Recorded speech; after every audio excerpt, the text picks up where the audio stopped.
माँ जी, मैं अब अपने मायके के लिए निकल रही हूँ। अरे इतनी जल्दी? अभी तो सुबह ही हुई है। हाँ माँ जी, सोचा थोड़ा पैदल ही निकल जाऊं, कैब के पैसे बच जाएंगे ना, आगे सड़क से बस भी मिल जाएगी। अच्छा है, बुरी बात नहीं है, बचे हुए पैसे किसी और काम में आ जाएंगे। वैसे भी आजकल ना कैब वाले बहुत पैसे लूटते हैं, 50 रुपए का रास्ता 100 रुपए बोल देते हैं। सही कह रही हो, लेकिन तुम तो शादी से पहले कभी बिना ऑटो रिक्शा के हिलते भी नहीं थी। माँ जी, अब तो आदत बदलनी पड़ेगी ना, आप ही तो हमेशा कहती है बहू को घर खर्च में हाथ बटाना चाहिए। हाँ ये तो ठीक है, लेकिन मुझे तो आश्चर्य हो रहा है तुम खुद से पैदल जाने को कह रही हो। अब मैं छोटी छोटी बातें देखूंगी तो सबको लगेगा कि बहुत समझदार है, वरना लोग तो कहेंगे कि मायके से बिगड़ कर आई है।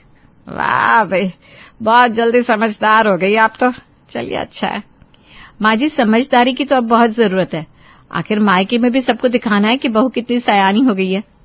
अच्छा ये बात है, मायके में अपनी नई नई छवि बनाने जा रही हो। जी, आप फिक्र मत कीजिए, सब कहेंगे देखो चारू तो ससुराल से और भी संभल गई है। बस यही चाहती हूँ, मायके में तुम्हारी तारीफ हो और हमारे घर की भी इज्जत बनी रहे। आप चिंता मत कीजिए माँ जी, मायके में सबको दिखा दूंगी बहू कैसी होनी चाहिए। आ गई चारू बेटा, कितनी देर लगा दी तूने, हम कब से तेरा इंतजार कर रहे थे। हाँ बिटिया, घड़ी देख देख कर मेरा सर ही दुखने लगा। बता देर क्यों हो गई? दीदी मैं तो सोच रही थी कहीं आप रास्ता ना भटक गई हो। अरे अरे ऐसा कुछ नहीं हुआ, दरअसल माँ वो जो कैब बुक की थी ना, बीच रास्ते में ही पंचर हो गई। अब बताओ उस तपती धूप में मुझे कितना चलना पड़ा होगा। ओ दीदी, सच में इतनी गर्मी में पैदल आना पड़ा? हाँ तो, और ऊपर सब तो मुझे ससुराल में एसी की आदत पड़ चुकी है।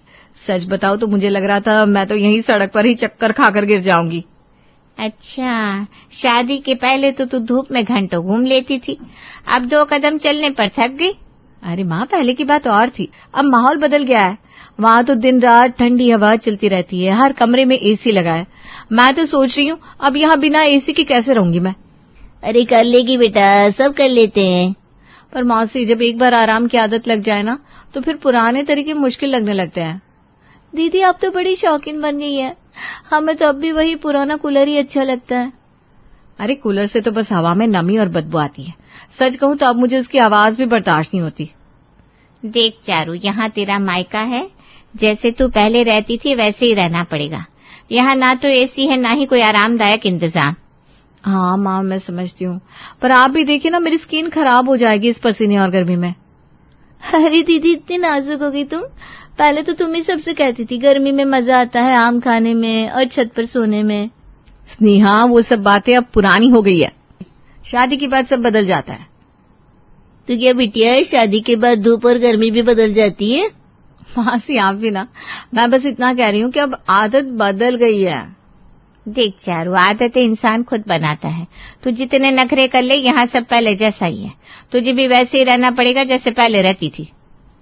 ठीक है माँ, पर आपको तो पता है अब मैं थोड़ी अलग हो गई हूँ। हाँ दीदी, अलग तो हो ही गई हो, अब तो लगता है तुम्हारे लिए खास इंतजाम करने पड़ेंगे। कोई इंतजाम नहीं होगा, मायके में वही मिलेगा जो सबको मिलता है। ठीक है माँ, देखती हूँ कैसे दिन कटेंगे। चारू जरा ये बर्तन धो दे बेटा, सुबह से मेरे हाथ वैसे ही दुख रहे हैं। क्या मैं बर्तन धो? आप भूल गई क्या कि मैं अब शादीशुदा हूँ? अरे दीदी, शादी होगी तो क्या हाथ पांव कट गए? स्नेहा, मजाक मत बना। तुझे पता नहीं मेरे हाथ कितने सेंसिटिव हो गए। ये डिटर्जेंट तो हाथों की नमी ही खत्म कर देता है। अरे बिटिया, हम सब तो बरसों से यही काम करते आ रहे हैं, हमारे हाथ तो अभी तक ठीक है। पास ही आपके हाथ देखिए जरा, कितने खुरदरे हो गए। मुझे ऐसे हाथ बिल्कुल नहीं चाहिए। तो क्या हर काम नौकरानी करेगी? यहाँ कोई काम वाली नहीं है, समझी? सबको मिलजुल कर करना पड़ता है। माँ, ससुराल में तो मैं कभी बर्तन नहीं धोती, वहाँ तो काम वाली आकर सब कर जाती है। ओहो, तो अब तुम बहू बनकर बहुत रानी हो गई हो। बिल्कुल स्नेहा, बहू की इज्जत होती है, बर्तन धोना उसका काम नहीं है। ज्यादा नखरे मत दिखा चारू, मायके में आई है तो बाकी सबकी तरह काम करना पड़ेगा। मामा, यहाँ आराम करने आई हूँ, काम करने नहीं, वरना ससुराल से छुट्टी लेकर क्यों आती? बिटिया, मायका हो या ससुराल, औरत का काम तो वही रहता है, थोड़ा हाथ बटा देने से क्या हो जाएगा? मासी, आप समझ नहीं रही हो, मेरे हाथों पर मेहंदी और नेल पॉलिश लगी है, अगर मैं बर्तन धोऊंगी तो सब खराब हो जाएगा ना। नेल पॉलिश की चिंता है दीदी, पर माँ की थकान की नहीं। अरे माँ को तो आदत है ये सब करने की, मुझ में अब वो आदत नहीं रही। आदत तो तब पड़ेगी ना जब मजबूरी होगी, अभी तो बस बहू बनने का घमंड है। घमंड नहीं है माँ, बस सच कह रही हूँ, मैं ये सब नहीं कर सकती। वाह दीदी, मायके में भी काम से हाथ खींच लोगी, अब मायके में भी काम वाली चाहिए। हाँ तो क्यों नहीं, अगर काम वाली होती तो मुझे हाथ खराब करने की चिंता नहीं होती ना। चारू काम वाली नहीं है और कभी होगी भी नहीं। मायके में रहना है तो बाकी सब की तरह रहना सीख। ठीक है माँ, जैसी आपकी मर्जी, पर फिर मुझे मत कहना मैं बदल गई हूँ। बिटिया बदलना बुरा नहीं है, पर इतना बदल जाना कि माँ के घर में भी मदद ना करना, ये अच्छा नहीं है बेटा। ठीक है वहां से, अब मुझे लेक्चर तो मत दीजिए। अरे बस करो, ज्यादा बहस मत करो, बर्तन मैं ही धो लूंगी। लो माँ, आपने फिर हार मान ली। देखा, मैंने कहा था मेरे हाथ बर्तन के लिए नहीं बने। सीमा सच कहूँ तो मुझे तो चारू को देखकर यकीन ही नहीं हो रहा, ये वही चारू है जो तेरे सर पर चढ़कर नाचती थी या कोई और है। हाँ बहन, मुझे भी लगता है कि मेरी बेटी अब बेटी नहीं रही, बस सास बहू सीरियल की हीरोइन बन गई है। हर बात में दिखावा, हर बात में शान। सही कह रही है तू, अभी देख ना जरा से बर्तनों के लिए कितना नाटक कर दिया। अरे शादी से पहले तो बर्तन धोते धोते गाने गाती थी, कभी मुंह तक नहीं बनाती थी, अब कहती है हाथ खराब हो जाएंगे। और वो एसी वाली बात सुनी थी ना तूने, मायके में बिना एसी कैसे रहूंगी। अरे हम सब तो पंखे में मजे से जी रहे। बस यही तो दुख है, जिस घर में बड़ी हुई उसी घर के लिए अब ताने कस रही है। सीमा कहीं ऐसा तो नहीं कि ससुराल में उसे बहुत घुमाया फिराया जाता है, इसलिए उसे लग रहा है कि अब वो खास बन गई है। अरे घूमना फिरना ठीक है, पर घमंड करना तो ठीक नहीं है ना। बेटी चाहे कितनी भी ऊंचाई पर पहुंच जाए, मायका तो वही रहता है। बिल्कुल, और देख छोटी भी कितना बुरा मान गई थी उसकी बातें सुनकर। बहन है मजाक कर रही थी, पर चारू तुझे से आसमान से उतरी परी हो। अरे बहन सच कहूं तो मुझे डर लगने लगा है, मेरी बेटी मायके से दूर होती जा रही है। दूर ही तो हो रही है, और ये दिखावा, ये नक चिड़ापन एक दिन ससुराल में भी सबको खटकने लगेगा। ना सास ननद सब कहेंगे बहू बड़ी नखरीली है, वैसे भी वहां ज्यादा दिन कोई नाटक नहीं चलता। देख सीमा, तू माँ है, तू ही समझा सकती है, वरना ये सारी आदतें आगे जाकर उसके लिए मुसीबत बनेंगी। अरे समझाने की कोशिश तो करती हूँ, पर जरा आप बोलो तो तुरंत कह देती है माँ आप पुराने सोच वाली हैं। अरे पुराने सोच वाली होती तो तू उसे पढ़ा लिखा कर इतना काबिल क्यों बनाती। अरे यही तो गड़बड़ हो गई ना बहन, पढ़ाई लिखाई का मतलब ये थोड़ी ना होता है कि इंसान अपनी जड़ों को भूल जाए। सच कहा तूने, अब देखना आगे 2-4 दिन रहेगी तो और भी नखरे दिखाएगी। हाँ मैं तो सोच रही हूँ अगर ऐसा ही चलता रहा तो एक दिन मैं सीधा कह दूंगी, चारू ये घर तेरा मायका है, यहाँ किसी बहू जैसा दिखावा मत कर। कहना भी चाहिए, मायके में बेटी को बेटी की तरह रहना चाहिए, रानी महारानी की तरह नहीं। बिल्कुल, बेटी चाहे कितनी भी बड़ी हो जाए, मायका वही है जहाँ उसे खुले दिल से अपनाया जाता है। अगर वहीं दिखावा करेगी तो कैसे टिकेगी। ठीक कह रही है, मुझे तो बस यही चिंता है आगे जाकर ये आदतें उसके रिश्तों में दरार ना डाल दे। मैं भी यही सोच रही हूँ बहन, चलो देखते हैं कल क्या क्या नाटक करती है। अरे चारू ये क्या पहना है, जीन्स और टॉप? शादीशुदा लड़की के लिए ये सब अच्छा नहीं लगता। अरे माँ ससुराल में तो मैं यही सब पहनती हूँ, वहां तो कोई आपत्ति नहीं करता। अरे दीदी मायके में भी ये पहन कर आई हो? हाँ सीमा, जब वहां मेरी सास को कोई फर्क नहीं पड़ता तो आपको क्या दिक्कत है। बेटा फर्क तो बहुत है, यहाँ मेरी बेटी है, हमारी परंपरा है, शादी के बाद भी शालीनता और मर्यादा का ध्यान रखना चाहिए। माँ ये सब शालीनता मर्यादा कोई लेना देना नहीं इनसे, ये बस फैशन है। मैं बड़ी हो गई हूँ, अपनी पसंद के कपड़े पहनूंगी। अरे बिटिया बड़ी हो गई हो, पर मायके में भी ये सब कपड़े पहनना सही नहीं लगता। मासी ससुराल में सब मेरे पहनावे के आदी है, अब यहाँ भी आप क्यों परेशान हो रही है। परेशान होना हमारी जिम्मेदारी है बेटा, तुम्हारी शादीशुदा पहचान के हिसाब से पहनावा भी तय होना चाहिए। हाँ पहचान तो मेरी है, पहनावा भी मेरा होना चाहिए। जब सास को कोई दिक्कत नहीं है तो मैं क्यों रोकूं खुद को। दीदी थोड़ा तो ध्यान रखना चाहिए ना, यहाँ हर कोई देख रहा है। सीमा देखो, मैं जानती हूँ कौन क्या दिखता है, पर इसका मतलब ये नहीं कि मैं अपनी पसंद के कपड़े भी ना पहनूं। सही है, पर मायके में आकर थोड़ा ध्यान भी रखना चाहिए, दूसरों को अच्छा लगे ये भी सोचो। मासी मैं समझ रही हूँ, पर मैं यहाँ दूसरों की आदत के हिसाब से नहीं, अपनी आदत के हिसाब से रहूंगी। आदत या नखरे चारू? हमें चिंता इस बात की है कि हमारी बेटी समाज में कैसी दिखती है। माँ, ससुराल में मुझे समाज का नजरिया बदलने की जरूरत नहीं है, वहाँ सब ठीक है। यहाँ भी मैं वही रहूंगी जो मैं हूँ। दीदी थोड़ी नरमी दिखा दो ना, माँ की बात भी समझने की कोशिश करो। सीमा मैं नरम ही हूँ, बस आपका नजरिया थोड़ा पुराना है। मैं वही पहनूंगी ना जो मुझे पसंद है। बिटिया दिखावा करने की आदत मत डालो, मायके में भी सबको आदत पड़ जाती है। मासी दिखावा नहीं है, स्टाइल है। अब आप परेशान मत होइए और ना मुझे परेशान करिए। चारू ये स्टाइल की बात है या घमंड की? मैं तो समझ ही नहीं पा रही हूँ। माँ ये घमंड नहीं है, मेरी पहचान है और पहचान बदलनी नहीं चाहिए। दीदी ये पहचान अगर ज्यादा दिखावे वाली हो गई तो आगे जाकर सबको खटक सकती है। हाँ तो मैं संभालूंगी। ठीक है, पर ध्यान रखना कि ये पहनावा सबके सामने बहुत ज्यादा खराब ना लगे। मासी आप फिक्र मत कीजिए, मैं अपने कपड़े संभाल सकती हूँ। चारू बेटा जरा ये चादर तो बिछा दे बेड पर। माँ ससुराल में ये सब नौकरी करते हैं, वहां तो मैं कभी हाथ नहीं लगाती। दीदी मतलब यहाँ आप खुद बिछा रही हो और वहाँ कभी नहीं करती? बिल्कुल सीमा, यहाँ तो आपकी खातिर कर रही हूँ, वरना वहां कोई भी काम मैं हाथ नहीं लगाती। बिटिया पर ये दिखावा अब थोड़ा ज्यादा हो रहा है। मासी दिखावा नहीं है, आदत और सुविधा का फर्क है। ससुराल में सब कुछ व्यवस्थित रहता है, इसलिए मुझे हाथ लगाने की जरूरत नहीं पड़ती। चारू ये दिखावा ही दिखावा है, पता नहीं क्यों ये सब करते समय इतने नखरे करती है तू। माँ नखरे नहीं है, बस आदत बदल गई है। वहां सब कुछ आसान है और यहाँ खुद करना पड़ रहा है, इसलिए कर रही हूँ। दीदी पर मायके में भी इतना अलग क्यों? पहले तो आप सब कुछ खुशी खुशी करती थी। अरे सीमा अब मैं बड़ी हो गई हूँ, अलग महसूस करना ही चाहिए। तू ही समझ नहीं रही है। सही है बिटिया, पर इस तरह का दिखावा ज्यादा हो गया तो सबको खटकने लगता है। मासी आप तो एक ही बाट की रट लगाई हो। यहाँ कर रही हूँ ना तो आप खुश रहिए ना, वहां नहीं करूंगी तो सास ननद खुश रहेंगी। आप लोग मेरे बारे में इतना मत सोचिए। ये बात तो ठीक है, पर मन ही मन मुझे डर लग रहा है। देखो ना ये लड़की कितना दिखावा करने लगी है। दीदी थोड़ी सी और नखरीली हो गई है। हाँ सीमा, अब मेरी आदतें बदल गई है। देखो बदलाव अच्छा है, पर मायके में भी सादा रहना सीखो। मासी मैं सीख रही हूँ, बस थोड़ा स्टाइल और फैशन भी जरूरी है।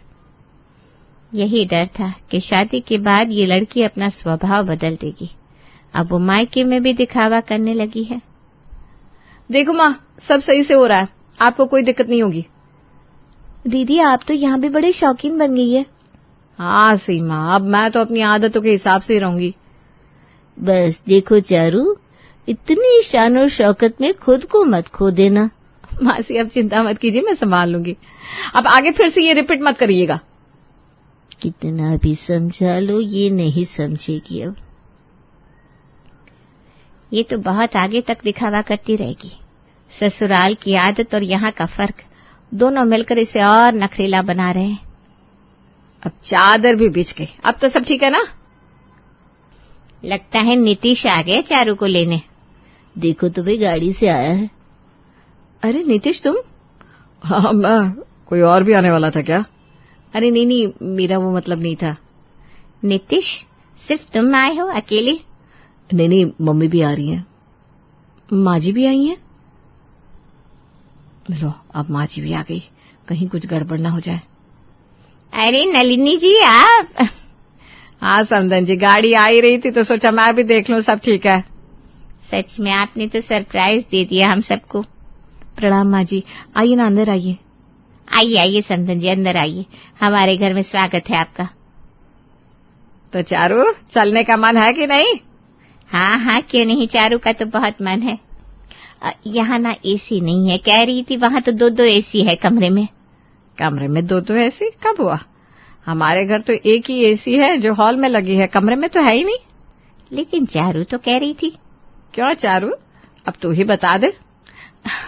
अरे माँ छोड़ो ना, माँ जी क्या खाएंगे आप ये बताइए। लगता है चारू हम सबके सामने झूठा दिखावा कर रही थी। अगर सच में ऐसा है तो अब तो मुझे पूरा सच जानना ही है। वैसे नलिनी जी आपके घर नौकर चाकर ही काम करते हैं क्या? क्या बात कर रही है सीमा जी, हमारे घर तो सारा काम चारू ही करती थी। जब से चारू यहाँ आई है तब से मेरी खटिया खड़ी है। वैसे बेटा तुम साड़ी में बहुत अच्छी लग रही हो, घर पर भी जब पहनती हो तो बहुत सुंदर लगती हो। लेकिन चारू तो कहती थी ससुराल में वो सिर्फ जीन्स टॉप और लोअर टी शर्ट पहनती है। अरे नहीं, हमारे घर की बहुएं ऐसे पहनावे नहीं पहनती। माँ पर मैं... अरे बस करो चारू, क्या परवर। जिस दिन से तुम इस घर में आई हो ऐसे दिखावा कर रही हो कि अंबानी भी तुम्हारे सामने फेल हो जाए। अरे मुझे समझ में नहीं आता, हमारे सामने दिखावा करके तुम्हें कौन सा सुख मिल गया? बस करिए ना माँ, और कितना बोलेंगी? जवाब दे चारू, मुझे जवाब चाहिए। हाँ, मैंने दिखावा किया क्योंकि थक गई थी मैं ससुराल के काम कर करके। मुझे मायके में भी काम वाली चाहिए थी जिससे यहाँ पे आके मैं आराम कर सकूं। अरे बेटा अगर ऐसी बात थी तो मुझे बोल देती। लेकिन माँ जी हमारे घर का बजट काम वाली अफोर्ड नहीं कर पाएगा। हाँ लेकिन मैं तेरी मदद तो कर सकती थी, अब से मैं तेरी मदद कर दूंगी बेटा। नहीं माँ जी मैं कर लूंगी, बस थोड़ी हेल्प चाहिए होती है, उससे ही आराम मिल जाता है। अरे तो बात कर लेती। एक बार याद रखना चारू, दिखावे से कभी कुछ हासिल नहीं होता, इसलिए जितना है उतने में खुश रहना सीख। बस कर सीमा, और कितना सुनाएगी? चारू समझ गई, अब उसे हंसी खुशी विदा कर चल। उषा का झुकाव हमेशा से अपने बेटे शशि की ओर रहता है। बचपन से ही वो हमेशा शशि को हर चीज में निशा से पहले प्रेफरेंस देती। निशा की शादी हो जाती है और एक रोज निशा के ससुराल जाने के लिए शशि कुछ मिठाइयाँ लेकर आता है। मिठाइयाँ देखकर उसका मन ललचाने लगता है। माँ बर्फी देखकर तो मुझसे रहा ही नहीं जा रहा, मन तो करता है खा लूं, लेकिन दीदी के यहाँ फिर देने में अच्छा नहीं लगेगा ना। अरे क्यों अच्छा नहीं लगेगा, ऐसे क्या दिक्कत है? अरे तू खा ले बेटा, अपना मन मत मार, बर्फी घर में ही रख लेते हैं, खा। हर बार तो उसे भेजते ही है 5 तरह की मिठाई, इस बार 4 तरह की मिठाई चली जाएगी तो कुछ बिगड़ नहीं जाएगा। तुम ठीक कहती हो माँ, मैं खा ही लेता हूँ, वरना मैं कभी नहीं खाता। शशि उषा के प्यार का फायदा उठाता है और उसके प्यार की आड़ में बहुत कुछ करता है, लेकिन बेटे के प्यार की पट्टी उषा को कुछ देखने ही नहीं देती। दिन बीतने लगते हैं। वक्त के साथ साथ शशि की भी शादी हो जाती है। अपने इकलौते भाई की शादी पर भी निशा को कुछ भी नहीं मिलता। माँ, दीदी को शादी के नाम का कुछ अच्छा खासा देना होगा। आपको पता है ना, शादी में पहले इतना खर्च हो गया है, अब मैं कहाँ से कुछ दीदी को दे पाऊंगा। अरे बेटा कुछ देने की जरूरत नहीं है, उसकी शादी पर मैंने कम नहीं दिया था, ऊपर से उसके ससुराल वाले पैसे वाले हैं। अरे उसे किसी चीज की क्या जरूरत है, तू चिंता मत कर बच्चा। प्रिया का ससुराल में पहला दिन अच्छा रहता है और उसी दिन निशा भी अपने ससुराल के लिए जाने लगती है। निशा तुझे तो पता है ना, तेरे भाई का भी अच्छा खासा खर्चा हो गया है, तो मैंने ही उससे कह दिया कि निशा को कुछ देने की चिंता मत कर, वो कौन सी बार की है, वैसे भी उसे किसी भी चीज की कोई कमी है क्या? हाँ मम्मी कोई बात नहीं। निशा अपने ससुराल चली जाती है और मन ही मन सोचती है, बेटी होना पाप है। मम्मी हमेशा शशि का ही पक्ष लेती है, आज भी उसी की तरफ से बोल रही थी, ये तक नहीं सोचा कि मेरे मन पर क्या बीतेगी। उषा का झुकाव अब प्रिया की ओर भी हो जाता है। सब कुछ सही चलता है। शादी के बाद प्रिया हनीमून पर कहीं नहीं जा पाती। एक रोज प्रिया शशि से कहती है, शशि एक बात बताओ, मम्मी जी अब हमेशा हमारे साथ ही रहेंगी क्या?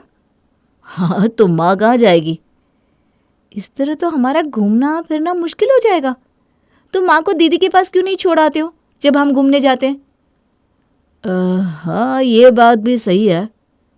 हमारा खर्चा ही क्यों लगे। लेकिन हाँ, मम्मी जी को दीदी के पास भेजने से पहले पेंशन के पैसे उनसे ले लेना, कहीं वो दीदी को ना दे दे। अरे मेरी माँ पैसे किसी को नहीं देने वाली, उनकी जान मेरे में ही अटकी है। मुझे ये आइडिया क्यों नहीं आया कि कहीं जाओ तो दीदी के पास माँ को छोड़ दो, कुछ दिन का खर्चा बचेगा। एक रोज प्रिया उषा से कहती है, मम्मी जी आपका मन भी नहीं लगता होगा ना, एक ही जगह पर कोई कितना रहेगा। हाँ ये बात तो है बहू, लेकिन जाओ भी तो कहाँ, कोई जगह भी तो होनी चाहिए। क्यों, है ना दीदी का घर, आप वहाँ जा सकती हैं और अपने नाती के साथ खेल भी सकती हैं। अरे हाँ ये तो मैंने सोचा ही नहीं, अभी गर्मी की छुट्टियाँ भी है, इसी बहाने बच्चों के पास चली जाती हूँ, निशा से भी मुलाकात हो जाएगी और मेरा मन भी बहल जाएगा।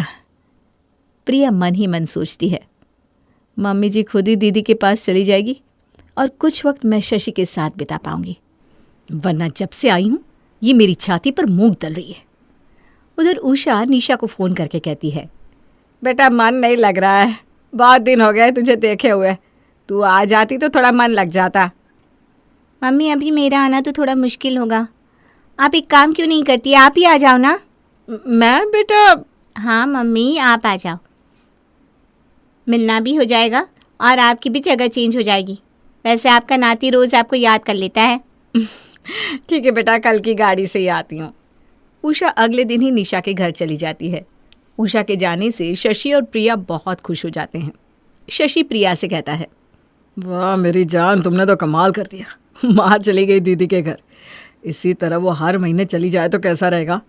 बहुत अच्छा रहेगा, लेकिन वो जाएगी तब ना, मम्मी जी नहीं जाने वाली। अरे माँ नहीं जाएगी वो बात सही है, लेकिन माँ का बेटा उन्हें कैसी पट्टी पढ़ाकर कैसे ना कैसे भेज ही देगा। तुम बस देखती जाओ, तिल और तिल की धार। प्रिया शशि की ओर देखकर मुस्कुराती है। निशा और कुणाल उषा के आने से बहुत खुश हो जाते हैं। कुणाल कहता है, मम्मी जी ये भी तो आप ही का घर है, आपका जब दिल करे आ जाया करो, इतना सोचने की जरूरत नहीं है। हाँ दामाद जी। करीब 1 महीना उषा निशा के पास रहती है। वापस जाते वक्त निशा उषा से कहती है, मम्मी कोई कमी होगी तो बता देना, जब भी तुम्हारा मन होगा चलिए आना। हाँ कहाँ बेटा, रोज़ रोज़ मुझे शशि आने के लिए हाँ कहेगा। तुझे पता है ना वो मुझसे कितना प्यार करता है, थोड़ा भी मुझे कुछ होता है तो वो बौखला जाता है। निशा उषा से कुछ नहीं कहती, वो मन ही मन सोचती है, मम्मी की आंखों की पट्टी कभी नहीं हट सकती। उषा वापस अपने घर शशि और प्रिया के पास चली जाती है। उषा को देखते ही प्रिया के चेहरे का रंग उड़ जाता है। मम्मी जी आप आ गई? मैंने तो सोचा था आप अभी वहीं रहेगी, तो मैं भी अपने मायके जाकर आ जाऊंगी। अरे कोई बात नहीं बहू, तू अभी चली जा। मम्मी जी अभी हम चले जाएंगे तो आप अकेली हो जाएंगी ना, शशि भी तो मेरे साथ आएंगे। अरे बहू कोई बात नहीं, मुझे आदत है, तुम आराम से जाओ। हाँ ठीक है मम्मी जी। मुझे अपने खर्चे की चिंता है, बूढ़ी तेरी नहीं। दिन बीतने लगते हैं। प्रिया और शशि प्रिया के मायके चले जाते हैं। इधर उषा अकेली रहती है। तब शशि दिमाग लगाकर निशा को फ़ोन करके कहता है, दीदी अब क्या बताऊँ तुम्हें, मुझे तो यहाँ एक दिन भी चैन नहीं मिल पा रहा है। माँ वहाँ अकेली है, मेरा तो कलेजा मुंह को आ रहा है, उनकी ही चिंता लगी रहती है। काश मेरा भी एक भाई होता तो मैं निश्चिंत होकर माँ को उसके पास छोड़ाता। अरे पागल, ऐसी बात थी तो तू माँ को मेरे ही पास छोड़ देता। दीदी तुम्हारे पास छोड़ने में ठीक नहीं लगता ना, तुम क्या सोचोगी कि मैं माँ को रख नहीं सकता हूँ? अरे पागल है क्या, वो बस तेरी ही माँ है, मेरी भी तो है। अरे पर जीजा जी क्या कहेंगे? अरे वो क्या कहेंगी, तू किसी की फिक्र मत कर, वो मेरी माँ है, मैं उन्हें समझा दूंगी। और मैं माँ से कहती हूँ कि वो यहाँ चली आए। अरे दीदी अभी रहने दो, हम परसों आ ही जाएंगे। अगले महीने मैं और प्रिया लक्षद्वीप जा रहे हैं, तब तुम्हारी यहाँ माँ को छोड़ दूंगा। अच्छा चल ठीक है। कैसी लगी मेरी एक्टिंग? जबरदस्त। ये मेरी ही संगति का असर है जनाब। 4 साल साथ में रहने के बाद तुम ये भी नहीं सीखते तो बेकार था। अरे अब तुम देखना मैं हर महीने माँ को कैसे 15 दिन के लिए दीदी के पास छोड़ाता हूँ। प्रिया शशि की ओर प्यार भरी आंखों से देखने लगती है। 2 दिन बाद दोनों वापस आ जाते हैं। शशि उषा से कहता है, माँ तुम्हें अकेले दिक्कत हो रही होगी ना, मुझे मन तो बिल्कुल नहीं था जाने का, लेकिन क्या करता, प्रिया का मायके जाना भी ज़रूरी था। अरे बेटा तुम मेरे लिए इतना सोचता तो है, अब मुझे कोई दिक्कत नहीं सच में। माँ अभी इस महीने बहुत खर्च हो गया है, मैं क्या कह रहा था कि तुम्हारी पेंशन आ गई हो तो मुझे ज़रूरत थी। अरे बेटा ये भी कोई बोलने वाली बात है, ये ले पैसे। अरे मेरा सब तेरा ही तो है पगले। तुम बहुत अच्छी हो माँ। शशि बस उषा को बहला फुसला कर अपना काम निकलवाता रहता। दिन बीतने लगते हैं और उसी तरह अगला महीना आ जाता है। 15 दिन अपने पास रखने के बाद शशि निशा को फ़ोन करता है, दीदी कल मैं और प्रिया लक्षद्वीप निकल रहे हैं, माँ को तुम्हारे पास भेज देता हूँ। हाँ भाई तू आराम से घूमने जा, माँ को भेज दे। माँ तुम अपनी पैकिंग कर लो, मैं तुम्हें ट्रेन में बिठा देता हूँ। अरे पर मैं कहाँ जा रही हूँ? दीदी के पास। यहाँ के लिए बोर हो जाओगी तुम, ऊपर से इतनी गर्मी है। आराम से दीदी के यहाँ एसी में मज़े से रहना। हाँ ठीक ही बोल रहा है तू। ठीक है पैकिंग कर लेती हूँ। शशि उषा को निशा के यहाँ जाने वाली ट्रेन में बिठा देता है और आराम से अगले दिन प्रिया के साथ घूमने निकल जाता है। यहाँ निशा उषा को किसी भी चीज़ की कमी नहीं होने देती। उषा को किसी भी चीज़ की ज़रूरत पड़ने से पहले उसे वो सामान लाकर दे देती। एक रोज़ रात के खाने पर जब सब बैठे थे तो आम देखकर वंश कहता है, मम्मी पहले नानी को आम दो, उसके बाद ही मैं खाऊंगा। हाँ बेटा, नानी को दे रही हूँ मैं। वंश की बात सुनकर उषा कहती है, वंश बिना शशि पे गया है। घर में कुछ भी चीज़ आती तो पहले मुझसे कहता है, मम्मी पहले तुम खा लो। जी मम्मी जी। उषा हर बात पर शशि की तारीफ करती रहती। ठीक 15 दिन बाद शशि और प्रिया वापस आ जाते हैं और उषा भी अपने घर चली जाती है। अब हर महीने 15 दिन उषा शशि के पास रहती और अगले 15 दिन निशा के पास रहती। एक दिन उषा शशि से कहती है, अब तो रोज़ मेरा आना जाना लगा रहता है। इतना तो मैंने कभी तुम्हारे पापा के सामने भी ट्रैवल नहीं किया। मम्मी इसी बहाने तुम्हारा मन भी तो लगा रहता है। वंश के साथ तुम्हें भी तो अच्छा लगता होगा ना। हाँ वो तो है बेटा। उधर निशा को कुछ गड़बड़ लगने लगता है। मुझे क्यों ऐसा लग रहा है कि शशि के दिमाग में कुछ चल रहा है जिसे मैं समझ नहीं पा रही हूँ। मम्मी को कुछ कहना बेकार होगा, वो तो अपने बेटे के बारे में कुछ सुनना ही नहीं चाहती। फिर जैसे ही उषा को रखने की पारी निशा की आती है, निशा खुशी खुशी अपनी माँ को अपने पास रखती है। एक दिन निशा उषा से कहती है, मम्मी मैं बोल रही थी कि तुम जो बार बार आती जाती हो, इससे तुम्हें बहुत दिक्कत होती होगी ना, आना जाना पैकिंग ये सब। तुम हमारे साथ ही रह जाओ ना। शशि की नई नई शादी हुई है, वो बार बार कहीं ना कहीं आता जाता है। 1 साल के लिए तुम यहीं रह जाओ।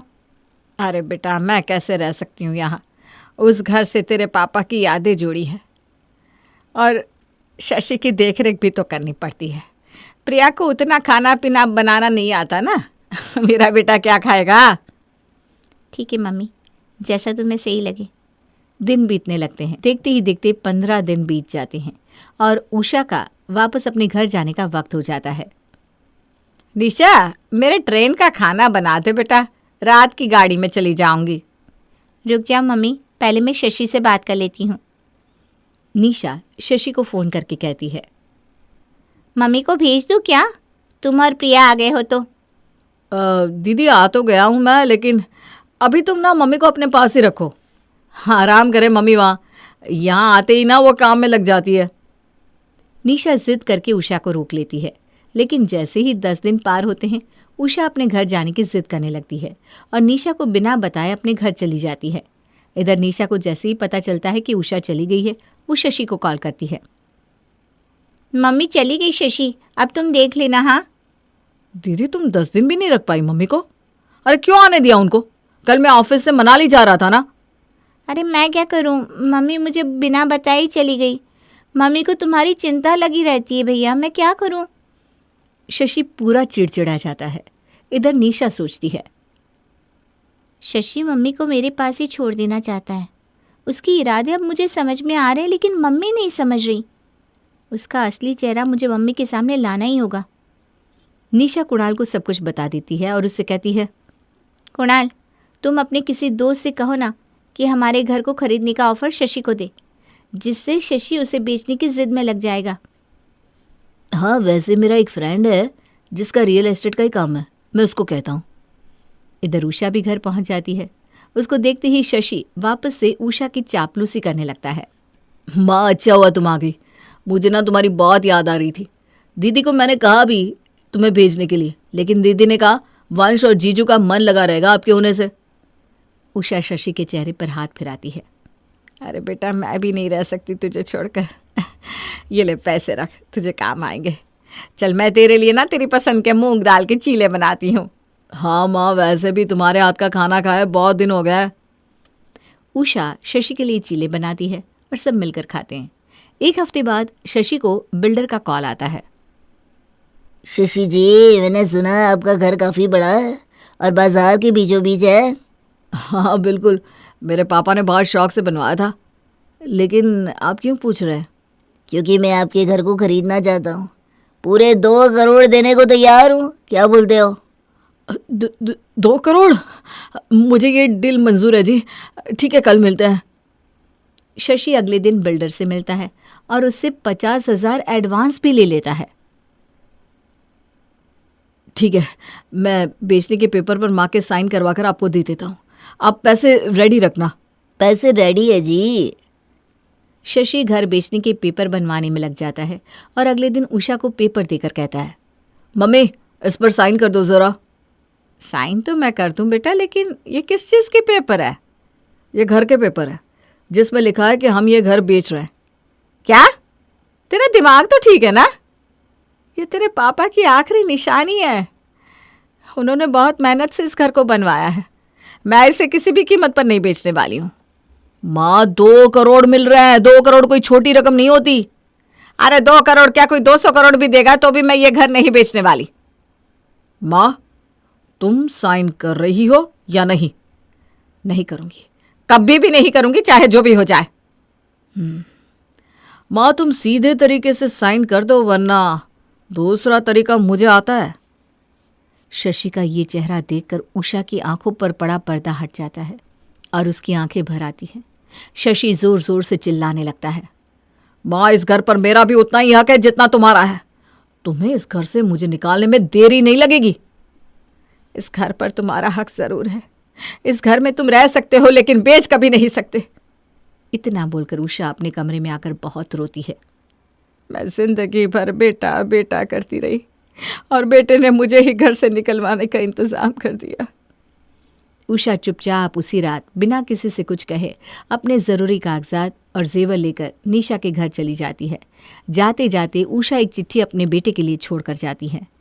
निशा के घर पहुंचकर उषा सब कुछ निशा के हाथों में देकर कहती है, बेटा ये सब तो अपने पास रख और ये बता, क्या अब मैं तेरे साथ हमेशा के लिए रह सकती हूँ?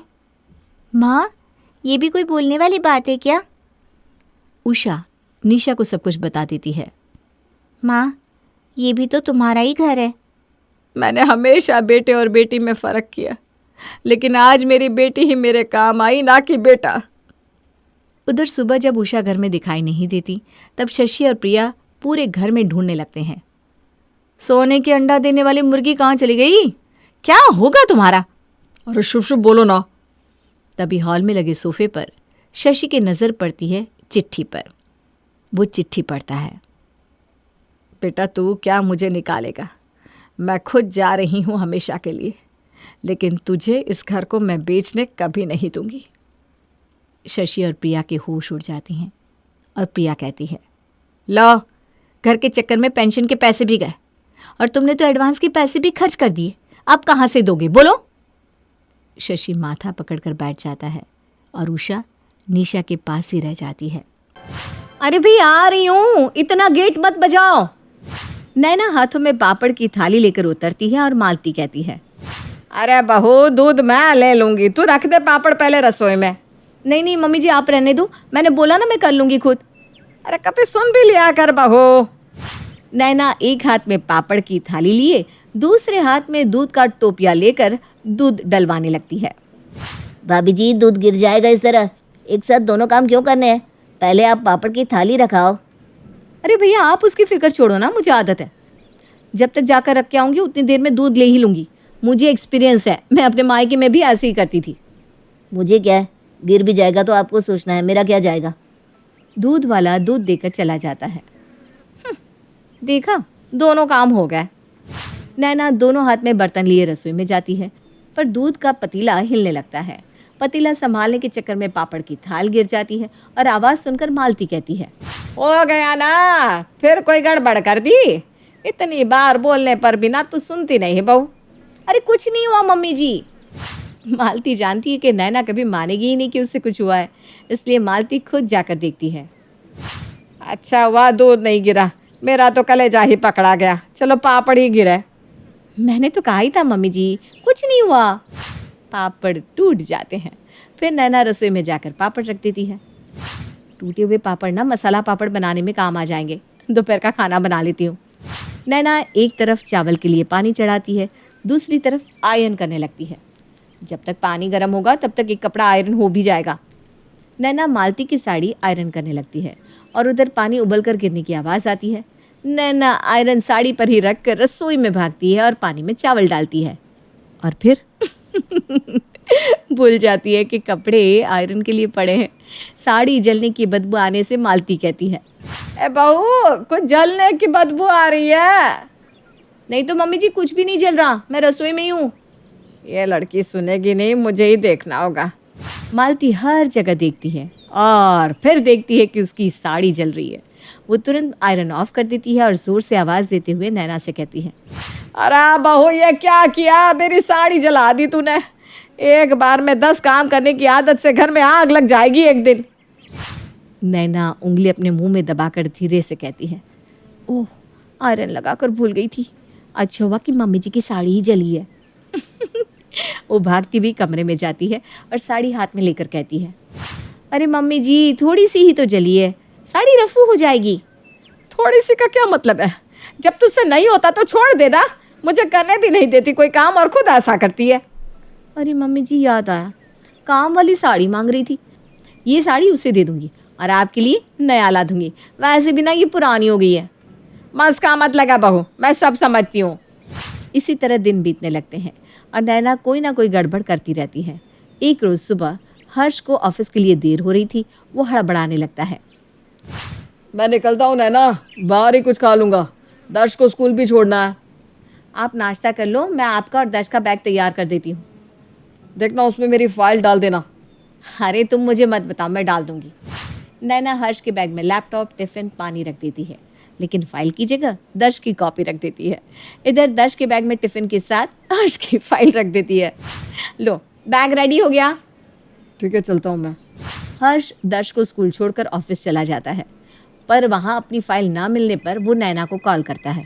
नैना मेरी फाइल कहाँ है, इसीलिए मैं नाश्ता नहीं कर रहा था। दर्श की कॉपी मेरे बैग में क्या कर रही है। ओह शिट, वो गलती से आपकी फाइल दर्श के बैग में चली गई। तुम ना कोई गड़बड़ करती ही रहती हो, मैंने क्यों विश्वास कर लिया। अरे ऐसी भी कोई बहुत बड़ी गड़बड़ नहीं हुई, स्कूल बगल में ही तो है, जाओ जाकर ले लो। अरे यार तुम एक काम करती हो और दूसरा बढ़ा देती हो। तभी बिजली चेक करने वाला आता है। मैडम पिछले महीने भी आपने बिल नहीं भरा था। अरे ठीक है ना, इस महीने एक साथ भर दूंगी, वैसे भी मुझे बाजार जाना है, राशन वाले का बिल देना है तो आपका भी भर दूंगी। जी मैडम जी। बिजली वाला मीटर चेक करके नया बिल निकाल कर दे देता है। बाबा रे इतना बिल, 10,000, ये कुछ ज़्यादा नहीं हो गया। मैं कल ही भर के आती हूँ।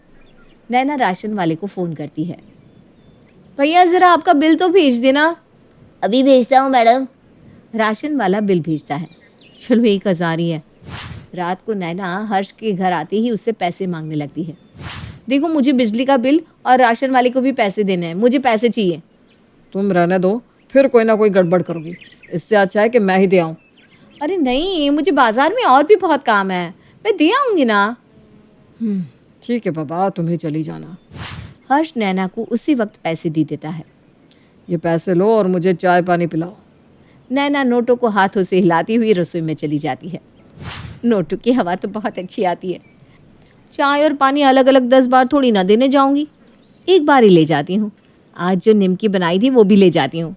नैना एक हाथ में चाय, दूसरे हाथ में पानी की गिलास, ऊपर प्लेट में निमकी लेकर एक साथ हर्ष को देने जाती है। और 2-4 सामान एक साथ ले आती, अब धीरे धीरे आओ, गिरा मत देना। आप तो रहने ही दो, मुझे ताने मत दो। नैना हर्ष तक पहुँचती पहुँचती चाय का ग्लास उस पर गिरा देती है। मेरा पैर जल गया, मुझे नहीं पीनी ऐसी चाय। चाय पिलाने को कहा था ना कि जलाने को। हर्ष तुरंत बाथरूम में जाकर नहाता है। पानी और चाय अलग अलग ले आती तो पता नहीं क्या हो जाता। काम करने की जगह हमेशा बढ़ा देती हो तुम। इतनी भी कोई आफत नहीं आ गई जितना तुम बोल रहे हो। चाय गिरनी थी तो गिर गई, खाली चाय लाती और वो गिर जाती तो क्या करते तुम। ठीक है पापा, मुझे तुमसे बहस नहीं करनी। नैना मुंह बनाकर चली जाती है। अगले दिन नैना बाजार जाती है और बिजली का बिल लेना भूल जाती है। बिजली का बिल शायद 1,000 का था, एक काम करती हूँ, पहले बिल भराती हूँ। नैना बिजली वाले को 1,000 जमा कर देती है, फिर अपना शॉपिंग कर घर वापस चली जाती है। घर जाकर उसे याद आता है कि राशन वाली को भी तो पैसे नहीं दिए। एक काम करती हूँ, काम वाली से भिजवा देती हूँ। 10,000 देकर नैना काम वाली को राशन की दुकान भेज देती है, जहाँ जाकर काम वाली को पता चलता है कि राशन का बिल तो 1,000 ही है। भाभी हमेशा कोई ना कोई गड़बड़ ज़रूर करती है, ये पैसे रखकर भैया को दे दूंगी। अगले दिन मालती नैना से कहती है, बहू मुझे शादी में जाना है, ब्लाउज सिलवाना होगा, तू मुझे दर्जी के पास ले चल। मम्मी जी आप क्या करेंगी जाकर, मुझे ही समझा दीजिए, मैं दे आऊँगी। ठीक है, ये ले मेरी नापी, इस नापी से एक साइज़ बड़ा करवा देना। ठीक है मम्मी जी, मैं बोल दूँगी। नैना सोचती है कि मालती के साथ साथ वो भी अपना ब्लाउज़ बनवाने दे दे। बहती गंगा में हाथ धो ले नैना, उसी पैसे से अपना ब्लाउज़ बनवा लूँगी। नैना दर्जी के पास जाकर उसे दोनों का ब्लाउज़ देती है, लेकिन नापी गलत बता देती है। भैया मुझे ना अगले हफ्ते किसी भी तरह ब्लाउज़ चाहिए। मिल जाएगा। अगले हफ्ते ब्लाउज़ आता है। मालती अपना ब्लाउज़ खोलकर कहती है, बहू तूने अपना नापी का तो नहीं बनवा दिया, ये मेरे साइज़ का नहीं लग रहा। नहीं मम्मी जी आप पहन कर देखो तो, आपकी साइज़ का ही बनवाया है मैंने। मालती ब्लाउज़ पहनती है और ब्लाउज़ में ही अटक जाती है। ए बहू ये देख, ऐसा ब्लाउज़ बनवाया तूने, अब क्या पहनूंगी मैं। देख तू ऐसा करती ना, इसीलिए मुझे तुझ पर बहुत गुस्सा आता है। इतने में ही लाइन कट जाती है और हर्ष आकर कहता है, बिजली वाले ने हमारे घर की बिजली काट दी।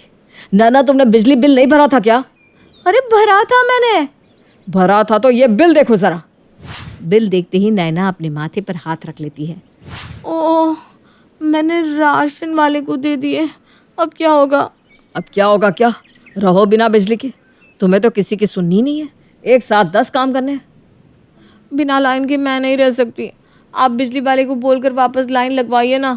ये मजाक है क्या? बहुत पैसे लगेंगे, मेरे पास पैसे नहीं है। मेरा क्या है, मैं तो छत पर ही जाकर सो जाऊंगा। मुझे माफ़ कर दो, अब मैं ऐसे नहीं करूँगी। राशन वाले से पैसे वापस ले आओ ना। और वो वापस दे देगा क्या? ठीक है, मैं अपने कंगन बेच आती हूँ, लेकिन आप मुझे लाइन लगवा कर दीजिए।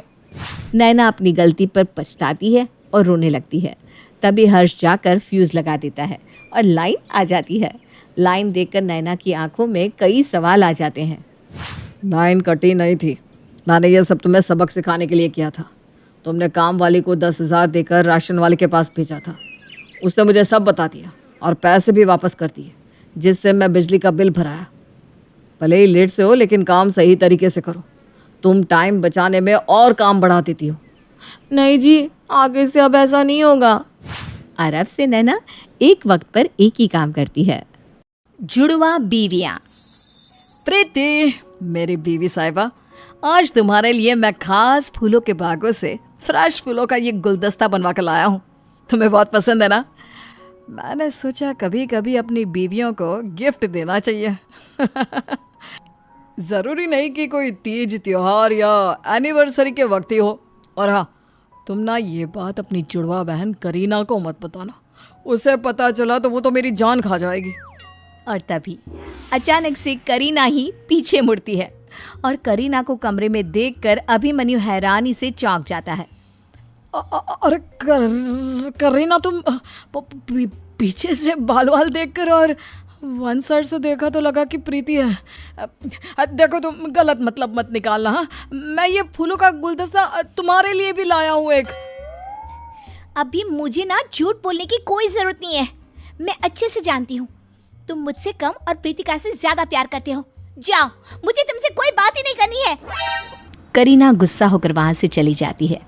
अरे करीना रुको तो। करीना ये कहानी है अभिमन्यु की, जो 2 जुड़वा बीवियां करीना और प्रीतिका का, जो दोनों एक डॉन की जुड़वा बिटिया होती हैं, उनका इकलौता पति है। डॉन की धमकी की वजह से अभिमन्यु को दोनों भी बहनों से शादी करनी पड़ती है, क्योंकि उन दोनों बीवियों को अभिमन्यु पसंद आ जाता है। अब घर में हर पल सिर्फ इसी बात की उलझन बनी रहती है कि करीना कौन और प्रीतिका कौन। सास राजनंदिनी और पति अभिमन्यु दोनों भी इस उलझन से परेशान रहते हैं। चलिए देखते हैं कैसी है ये जुड़वा बीवियों की कहानी। अभिमन्यु रात में रूठी हुई करीना को मनाने के लिए एक दिल के आकार का केक लाता है और कमरे को सुंदर तरह से सजाता है। वो देखता है कि करीना तो कंबल ओढ़कर सोई है। ओफो, ये करीना तो सो गई। चलो कोई ना, वैसे भी ये इस वक्त उठकर खाना खाती है। उठा ही देता हूँ उसे। अभिमन्यु की आवाज से करीना उठ जाती है और अपनी आंखें खोलती है और वो अभिमन्यु को देखती है। Sweetheart, I am really sorry, पर सच कहूं तो मैं प्रीति से भी ज्यादा प्यार करता हूँ तुमसे। वो गुलदस्ता जो मैं उसके लिए लाया था ना, वो तो बस दिखावा था। चलो अब रूठो मत डार्लिंग, आओ ना, तुम्हारा फेवरेट रेड वेलवेट का केक लाया हूँ। चलो साथ मिलकर केक काटते हैं। तभी कंबल को फेंकते हुए पूरे गुस्से से आग बबूला होकर प्रीति का बेड से उठकर खड़ी हो जाती है और बेड पर खड़ी रहकर गुस्से से अभिमन्यु पर चिल्ला पड़ती है। तुम्हारी इतनी हिम्मत, तुम मुझसे नहीं उस करीना की बच्ची से प्यार करते हो? अभी इट्स रियली नॉट फेयर, तुम धोखेबाज हो। ओह नो, कंबल ओढ़े रहने की वजह से मैंने तो देखा ही नहीं कि साड़ी अलग है और ये करीना नहीं प्रीतिका है। काश मैं साड़ी देखकर पहले ही पहचान लेता। धीरे से क्या खुसुर पुसुर कर रहे हो? हाँ क्यों? अब कुछ बोलने के लिए नहीं है, इसलिए जुबान पर लॉकडाउन लग गया तुम्हारे। अरे रहने दो। तुम्हारी खामोशी इस बात पर 100% मोहर लगा रही है कि तुम मुझसे प्यार नहीं करते। मैं अपने डॉन पापा को ही तुम्हारी कंप्लेंट करती हूँ। नहीं प्रीतिका, मेरी जान, तुम नीचे उतरो। तो तुम ये फोन छोड़ दो और मेरी तरफ देखो। प्रीतिका माफ कर दो, बट डीप डाउन मैं तुमसे सबसे ज्यादा प्यार करता हूँ, उस करीना से कई गुना ज्यादा। अब तुम इतनी खूबसूरत हो, इतनी होनहार हो। करीना तो बस मेकअप और पैसों से ही प्यार करती है डार्लिंग। अभिमन्यु जैसे ही तैसे प्रीतिका को मना लेता है और फिर मन ही मन कहता है, बहुत बुरी तरह फंस गया हूं मैं इन दोनों जुड़वा बीवियों के बीच। एक तरफ कुआं तो दूसरी तरफ खाई, और बीच में बेचारा मैं। मुझ पर यह कैसी मुसीबत आ गई है भगवान। अगली सुबह करीना अपनी सास राज नंदिनी के लिए पूरी, सब्जी और खीर का नाश्ता लेकर जाती है और उसे परोसती है। वाह बहू हो तो ऐसी। मैंने सोचा रोज तो हम रूखा सूखा नाश्ता ही करते हैं, तो क्यों ना आज कुछ तूफानी हो जाए। मेरा मतलब आज कुछ अलग हो जाए। हाँ, बहुत खूब। तू है ये बहुत अच्छी और सर्वगुण संपन्न बहू प्रीतिका। वरना तो करीना बहू बस दिन रात चुंबक की तरह अपने मेकअप और रील्स और ब्रांडेड कपड़े इन्हीं में व्यस्त रहती है। करीना नाम है तो खुद को करीना कपूर मानती है। तुम दोनों जुड़वा बहनों में एक तू ही बेस्ट है प्रीतिका बहू। तभी करीना जोर से कांच के ग्लास को फोड़ती है और गुस्से से कहती है, माँ जी, आपकी जरूरत कैसे हुई मेरे बारे में ऐसा कहने की? राजनंदिनी एकदम से घबरा जाती है। क्या? इसका मतलब तो करीना बहू है? हाय राम। हाँ, मैं ही करीना हूँ और आप मुझे प्रीतिका समझ बैठी और पता नहीं क्या क्या बुरा भला बोला मेरे बारे में। वाओ, आज दिख गया कि आप कितनी बड़ी गिरगिट हो। क्या रंग बदलती हो, बाय गॉड। मुझे तो आपसे बात ही नहीं करनी। और हाँ, मैं घर का एक भी काम नहीं करूंगी अब। जाइए अपनी प्यारी लाडली दुलारी प्रीतिका बहू से ही अपनी सेवा करवाइए। ये कहकर करीना वहां से चली जाती है। अरे ये दोनों बहुओं का गोलमाल एक दिन मेरे बेटे को और मुझे पागल बनाकर पागल खाने में ही भिजवा देगा, सच में। ऐसे ही रोजाना घर में जुड़वा बीवियों के कारण कलेश होते ही रहते हैं। फिर कुछ दिनों बाद अभिमन्यु और प्रीतिका और करीना की शादी की सालगिरह आती है। अरे अभी बेटा, क्या हाल है? कल तेरी इन दोनों के साथ पहली शादी की सालगिरह है, क्या सोचा है फिर? मेरा तो पूरा दिमाग ही ब्लैंक हो गया है माँ। दोनों से मैंने एक ही दिन शादी की और कल मेरी पहली सालगिरह है। समझ में ही नहीं आ रहा कि क्या करूं, क्योंकि इन दोनों के लिए कितना भी करो ये दोनों हर बात का बिल मेरे नाम पर ही फाड़ती हैं। उनके डॉन पापा ने बोला है कि एनिवर्सरी का सेलिब्रेशन धूमधाम से 5 स्टार होटल में करो। अब वही करना होगा, किसी से कुछ पैसे भी ले लिए हैं उधार। और फिर बेचारे अभिमन्यु को मोटी रकम भरकर एक 5 स्टार होटल में अपने एनिवर्सरी का सेलिब्रेशन करना पड़ता है। प्रीतिका और करीना दोनों भी बहुत खुश होते हैं। उनके डॉन पापा पृथ्वीराज भी वहां आते हैं। वेल डन दामाद बाबू, अपन के दोनों बेटियों की खुशी देने के वास्ते दिल से अपन थैंक यू बोलता है। इन्हें ऐसे ही खुश रखना, समझे? हाँ जी पापा जी। अगले कुछ दिनों के लिए अपन सिंगापुर जा रहे हैं। अपन की बेटियों पर एक आज भी नहीं आनी मांगती, समझ गया ना? वरना तेरी हड्डी पसली एक कर देगा अपन। जी जी जी जी, फिट कर लिया इस बात को मैंने अपने दिमाग में। आप टेंशन मत लीजिए पापा जी। अभिमन्यु अपनी जुड़वा बीवियों के साथ सालगिरह का केक काटता है और इस तरह बेहद खुशी से सालगिरह मनाता है। दिन यूं ही बीतते जाते हैं और फिर जब अभिमन्यु एक आदमी से लिए हुए उधार पैसे चुका नहीं पाता तो वो आदमी गुस्से से उसे फोन पर कहता है, तेरी तो ऐसी के तैसी, अपनी बीवी के साथ एनिवर्सरी मनाने के लिए तूने मुझसे पैसे उधार पर तो ले लिए और कहा कि 15 दिन में चुका दूंगा, और आज 20 दिन से ज्यादा हो गए और अब तक तू दे नहीं पा रहा पैसे। तू तो रुक, अभी तुझे कैसे परेशान करता हूँ, बस देखता रहे। क्या मतलब? Hello hello. उतने में फोन कॉल कट हो जाता है। फिर वो आदमी कुछ गुंडों के साथ अभिमन्यु के घर पर आता है। वहां पर प्रीतिका को देखकर गुंडे उस पर हमला कर देते हैं और उसे मार डालते हैं और फिर वहां से भाग जाते हैं। बाद में जब अभिमन्यु घर आता है तो ये तो प्रीतिका है। हाँ, अभी तो कोई कंफ्यूजन नहीं, क्योंकि करीना तो माँ के साथ मंदिर गई है। लेकिन हुआ क्या है इसे? ये कौन? ओह गॉड, ये क्या हो गया? लेकिन खुशकिस्मती से प्रीतिका जिंदा रहती है और उसकी सांसें भी चल रही होती है। अभिमन्यु तुरंत प्रीतिका को हॉस्पिटल ले जाता है और फिर करीना और राजनंदिनी को भी सब बता देता है। बाद में आई एम वेरी श्योर ये उस आदमी ने ही किया है जिससे मैंने पैसे उधार लिए थे।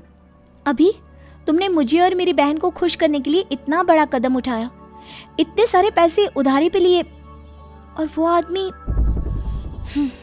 अब मैं उस आदमी को छोड़ूंगी नहीं। मुझे एक बात बताओ, उस आदमी को ये नहीं पता ना कि तुम्हारी जुड़वा बीवियां हैं? नहीं, शायद तो नहीं, क्योंकि मैंने उसके सामने सिर्फ बीवी कहकर ही जिक्र किया था, बीवियां नहीं। ओके, तुम टेंशन ना लो, उसे उसके पैसे तो सूद समेत मिल ही जाएंगे, लेकिन साथ साथ वो जेल भी जाएगा। और हाँ, तुम डरो मत, मैं पापा तक ये बात पहुंचने नहीं दूंगी। लेकिन तू ऐसा क्या करेगी करीना बहू? करीना एक सफेद साड़ी पहनकर भूतनी की तरह तैयार होती है और हाथ में मोमबत्ती लिए वो उस आदमी के घर जाती है, जहां वो आदमी अपने गुंडे दोस्तों के साथ जुआ खेल रहा होता है। करीना को देखकर सभी का कलेजा कांप उठता है। अरे नहीं, ये तो उस अभिमन्यु की बीवी का भूत है। नहीं नहीं, बचाओ! क्यों मारा मुझे? तुझे क्या लगा तुझे मैं इतनी आसानी से छोड़ दूंगी? मैं अब भूतनी बनकर अपनी मौत का और अपने पति का बदला लूंगी तुझसे। आज तो तेरी शामत तय है, घन चक्कर घोंचू आदमी। वो आदमी डर कर वहां से भागने लगता है और फिर भागते भागते वो एक पुलिस स्टेशन के बाहर पहुंचता है, जहां वो अभिमन्यु, प्रीतिका और राजनंदिनी को कुछ पुलिस अफसर्स के साथ खड़ा देखता है। अरे टाटा, ये क्या घोटाला है? ये तो तेरी बीवी यहाँ पे। अरे तो वो कौन है? तभी करीना भी वहां पर आती है। मैं अभिमन्यु की ही बीवी हूँ, उसकी 2 जुड़वा बीवियां हैं, और तूने मेरी बहन को मारकर बहुत बुरा किया। वो तो शुक्र है कि वो बच गई, वरना मैं तुझको भी जिंदा मार देती। ये ले तेरे पैसे और जा जेल में जाकर चक्की पीस। गिरफ्तार कीजिए इस दरिंदे को इंस्पेक्टर साहब। तुझे खून करने के जुर्म में गिरफ्तार किया जाता है, चल अंदर। पुलिस उस आदमी के साथ उसके गुंडों को भी पकड़कर उन्हें हथकड़ी पहना देती है और उन्हें जेल की सलाखों के पीछे कैद कर देते हैं। और फिर पहले जैसे अभिमन्यु अपनी दोनों जुड़वा बीवियों के साथ भागता डरता अब तो वो खुशी खुशी रहने लगता है। निशा को बाहर खाना तो बहुत पसंद था, पर खाना खाकर पैसा देना बिल्कुल पसंद नहीं था। निशा की शादी को 6 महीने हो चुके थे, पर जब से बेचारी निशा की शादी हुई थी वो कहीं बाहर जाकर कुछ खा ही नहीं पा रही थी। ऐसे ही एक दिन निशा का भाई निशा को लेने उसके ससुराल आता है। अरे छोटू तू आ गया? माँ तो बता रही थी कि तू शाम तक आएगा। सोचा तो शाम का ही था, पर माँ ने बोला कि शाम तक मैं तुझे घर लेकर पहुँच जाऊँ। अच्छा माता जी, मुझे आज्ञा दीजिए, मैं जैसे अपनी बहन को लेकर जा रहा हूँ वैसे ही उसे यहाँ छोड़कर भी चला जाऊँगा। बस 2 दिन की बात है, शादी का घर है, सब आ रहे हैं और दीदी नहीं होगी तो अच्छा नहीं लगेगा ना। अरे हाँ हाँ बेटा, आराम से अपनी बहन को लेकर जाओ, हमने कब मना किया है। अच्छा बहू, आराम से घर पहुंचकर मुझे फोन कर देना, ठीक है। अब क्या था, आज़ादी मिलते ही निशा अपने भाई के साथ अपने मायके के लिए निकल जाती है। अब निशा और उसका भाई जा ही रहे थे कि तभी रास्ते में निशा को गोलगप्पे वाला नजर आता है। निशा अपने भाई से कहती है, छोटू मुफ्त की गोलगप्पे खाने हैं। दीदी तुम सुधरोगी नहीं। अरे इसीलिए मैं तुम्हें लेने नहीं आ रहा था, पर माँ भी ना मुझे ही भेजती है। मुझे तो समझ में नहीं आता तू इतना डरता क्यों है। आज से पहले हम कभी पकड़े नहीं गए ना। और देख उस गोलगप्पे वाले के पास कितनी भीड़ लगी है, आज भी नहीं पकड़े जाएंगे। डरना बंद करना, चल मेरे साथ। पर दीदी अब तुम्हारी शादी हो गई है, अपनी हरकतों से बाज आ जाओ ना। एक दिन तुम खुद तो फंसोगी, साथ ही साथ अपने घर वालों को भी फंसा लोगी। निशा का भाई निशा को समझाता रह जाता है, पर निशा कहाँ किसी की सुनने वाली थी। वो जबरदस्ती अपने भाई को लेकर गोलगप्पे वाले के पास जाती है और गोलगप्पे खाकर भीड़ का फायदा उठाती है और बिना पैसे दिए अपने भाई के साथ निकल लेती है। दोनों भाई बहन पकड़े नहीं जाते और दुकान वाला भी पैसे लेना भूल जाता है। अब थोड़े आगे जाने के बाद निशा जोर जोर से हंसने लगती है। देखा पकड़े नहीं गए ना। खामा का तो इतना डर रहा था। वैसे मजा आ गया, आज कितने दिनों बाद मुफ्त का कुछ खाया है मैंने, वो भी बाहर का। दीदी बेईमानी करनी गलत बात होती है, और जिस दिन तुम पकड़ी जाओगी ना उस दिन तुम्हें अकल आएगी। छोटा भाई है, छोटा बनकर रह, मेरा बाप बनने की जरूरत नहीं है। अब चल गाड़ी में बैठ, माँ ना हमारी राह देख रही होगी। निशा अपने भाई के साथ अपने मायके जाती है, जहाँ वो शादी अटेंड करती है, खूब मजे करती है। 2 दिन बाद फिर से वो अपने ससुराल आ जाती है। ऐसे ही कुछ दिन बीत जाते हैं। एक दिन निशा का बर्थडे होता है और इस मौके पर निशा की ननद आरती निशा से कहती है, भाभी आज आपका बर्थडे है ना? भैया नहीं तो क्या हुआ, मैं तो हूँ। आज आप मेरे साथ बाहर चलो, हम आपका बर्थडे बाहर सेलिब्रेट करेंगे। अब आप जल्दी से बोलो आपको कौन से रेस्टोरेंट में जाना है। आप जो बोलोगी ना मैं आपको वो खिलाऊंगी। अगर ऐसी बात है तो आज मुझे यहाँ के सबसे फेमस रेस्टोरेंट में ले चलो। आरती इस बात से अनजान थी कि उसकी भाभी को मुफ्त का खाना पसंद था। अब वो अपनी भाभी के साथ बाहर चली जाती है और एक रेस्टोरेंट में पहुंचने के बाद उसे याद आता है कि वो अपना पर्स तो घर पर ही भूल गई है। भाभी रुक जाओ, कुछ ऑर्डर मत करना क्योंकि मैं अपना पर्स लाना भूल गई हूँ। मेरे पास बस 200-300 रुपए ही बचे हैं, माफ करना, हम यहाँ से चलते हैं। अरे क्या हुआ, अगर 200-300 ही रखें, हम इतने में ही कुछ खा लेंगे। भाभी ये बहुत बड़ा रेस्टोरेंट है, यहाँ का खाना बहुत महंगा मिलता है। मैं आपसे वादा करती हूँ ना, मैं आपको यहाँ पर फिर कभी लेकर आऊंगी। आज ना हम बाहर का ही कुछ खा लेते हैं। ननद जी फिक्र मत करो, हम यहीं का खाना खाएंगे और वो भी मुफ्त में। आपके 200-300 भी ना मैं खर्च नहीं होने दूंगी। वैसे भी आज तो मेरा जन्मदिन है, आज तो वही होगा जो मैं कहूँगी। आप बस वैसा करती रहना जैसा जैसा मैं कहूँ। भाभी आप क्या कर रही हो? अगर हम पकड़े गए ना तो बुरे फंसेंगे। अरे डरती क्यों, मैं हूं ना, तुम बस ऑर्डर करो। निशा के कहने पर आरती डरते डरते खाना ऑर्डर कर देती है। अब दोनों ननद भाभी पेट भर के खाना खाती है और खाना खाने के बाद एक बार फिर आरती के पसीने छूटने लगते हैं। अरे आरती, अगर ऐसे हम डरने लगे ना तो हम पकड़े जाएंगे। अच्छा सुनो, अब मैं ना कुछ मीठे में ऑर्डर कर रही हूँ और इसमें अपने बाल का एक टुकड़ा डाल दूंगी। वेटर और यहाँ के मैनेजर से हम कहेंगे कि हमारे खाने में बाल निकला है, फिर देखना कैसे हमें फ्री सर्विस मिलती है। निशा बिल्कुल वैसा ही करती है। वो खाने में कुछ मीठा मंगवाती है और उसमें अपना खुद का बाल तोड़कर डाल देती है और वेटर पर चिल्लाने लगती है, आपकी होटल की कितनी घटिया सर्विस है, मेरे खाने में बाल निकला है। अगर मैं यहाँ गंदा खाना खाऊंगी तो क्या मैं बीमार नहीं पड़ जाऊंगी? अब इसका जवाब मुझे कौन देगा, बताओ आप। माफ कर दीजिए मैडम, पर आज से पहले ऐसा कभी नहीं हुआ। अब प्लीज हमारे मैनेजर से बात कीजिए वरना मेरी नौकरी चली जाएगी। मैं आपका बिल भर दूंगा, बस आप ये बात किसी को मत बताना। भाभी रहने देते हैं ना, बेचारी की नौकरी चली जाएगी। आरती तुम ना बहुत भोली हो, ये वेटर ऐसे ही करते हैं, हमसे टिप ले लेते हैं और हमें ही गंदा खाना खिला देते हैं। मैं अभी तुम्हारी कंप्लेन करूंगी। मैम प्लीज़ मुझे माफ़ कर दो, मैं कह रहा हूँ ना, मैं आपका बिल भर दूंगा, आप आराम से जाओ, ये मेरी नौकरी का सवाल है मैडम। इस तरह से निशा और आरती एक बड़े से रेस्टोरेंट में फ्री का खाना खा लेती हैं और उस खाने का बिल बेचारे वेटर को भरना पड़ता है। अब इसी तरह से कुछ दिन बीत जाते हैं और एक बार फिर से दोनों ननद भाभी बाजार जाती है, जहां आरती अपनी भाभी से कहती है, भाभी चलिए ना आइसक्रीम खाते हैं। हाँ हाँ क्यों नहीं, चलो। पर भाभी मुझे ना मुफ्त की आइसक्रीम खानी है, उस दिन की तरह। मुझे मजा आ गया था उस दिन। आप कितनी तेज हैं। वो तो चलो, अब मैं तुम्हें फ्री की आइसक्रीम खिलाती हूँ। अब निशा आरती के साथ आइसक्रीम ले लेती है और जब आइसक्रीम वाला पैसे मांगता है तो निशा और आरती आइसक्रीम वाले से ही लड़ने लगती हैं और झूठ बोलती हैं कि उन्होंने पैसे दे दिए हैं। बेचारे आइसक्रीम वाले के पास तो कोई सबूत नहीं था, इसलिए वहाँ खड़े लोग भी आइसक्रीम वाले की बात पर विश्वास नहीं करते। निशा और आरती मुफ्त की आइसक्रीम लेकर अपने घर हंसते हुए चले जाते हैं। अब इसी तरह से कुछ दिन बीत जाते हैं और एक दिन फिर आरती अपनी भाभी से कहती है, भाभी आपको कुछ बाहर का खाने का मन नहीं कर रहा क्या? मेरा तो हमेशा से बाहर का खाने का मन करता है, पर माँ जी है कि कहीं जाने ही नहीं देती। खाना भी तो बना हुआ है ना घर में। आप ना माँ की फिक्र मत करो और कुछ ऐसा जादू चलाओ कि आज हम दोनों फिर से मुफ्त का खाए और तो और घर वालों को भी खिलाए। फिर तो आज बड़ी चाल चलनी पड़ेगी। चलो किसी ढाबे पर चलते हैं। एक बार फिर निशा और आरती एक रेस्टोरेंट में चले जाते हैं, जहां हर बार की तरह इस बार भी निशा कोई चालाकी करने की सोचती है। अब दोनों ननद भाभी खाना खा लेते हैं और निशा बीमार होने का नाटक करती है। भाभी भाभी क्या हुआ आपको? मैनेजर, इस होटल का मैनेजर कहाँ है?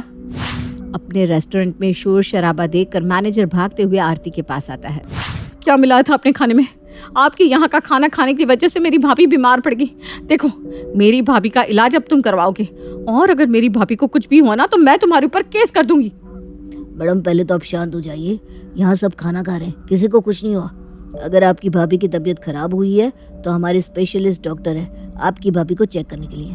वेटर, इनकी भाभी को डॉक्टर के पास ले चलो। आप घबराइए मत मैडम, आपकी भाभी को कुछ नहीं हुआ है। ना मुझे तुम पर विश्वास है और ना तुम्हारे खाने पर और ना ही तुम्हारे डॉक्टर पर। मैं अपनी भाभी की देखभाल खुद कर लूंगी। हम नहीं जा रहे तुम्हारे डॉक्टर के पास। मेरी भाभी को गाड़ी तक ले चलो बस।